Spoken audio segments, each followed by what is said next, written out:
পালা জ্বর নাশক যন্ত্র। যত পুরনো জ্বর হোক না কেন ভালো হবে এই যন্ত্রের মাধ্যমে। নমস্কার বন্ধুরা, আজ আবার চলে এলাম আপনাদের সঙ্গে বিশেষ একটি জ্বর নাশক যন্ত্র নিয়ে।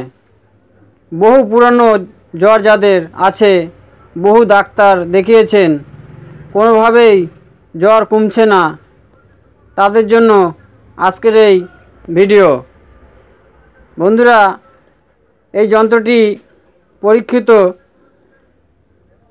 বন্ধুরা, যে সকল ব্যক্তিরা বহুদিন যাবৎ জ্বরে ভুগছেন এবং পালা জ্বরে ভুগছেন, কোনোভাবেই এই জ্বর ভালো হচ্ছে না, আজকের এই যন্ত্রের মাধ্যমে সেই আরোগ্য রোগ মুক্তি হবে।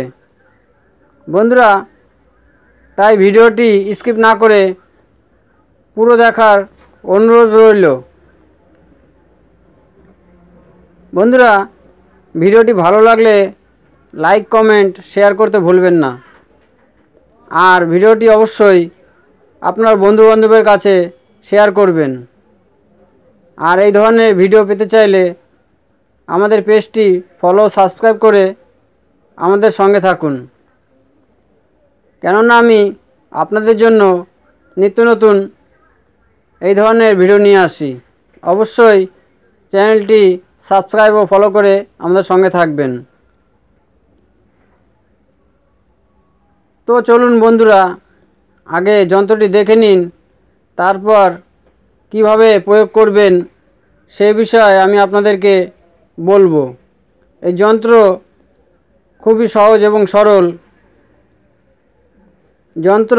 এই প্রকার যন্ত্র যেভাবে অঙ্কন করা আছে ঠিক সেভাবেই অঙ্কন করবেন। যন্ত্রটি খুবই সহজ।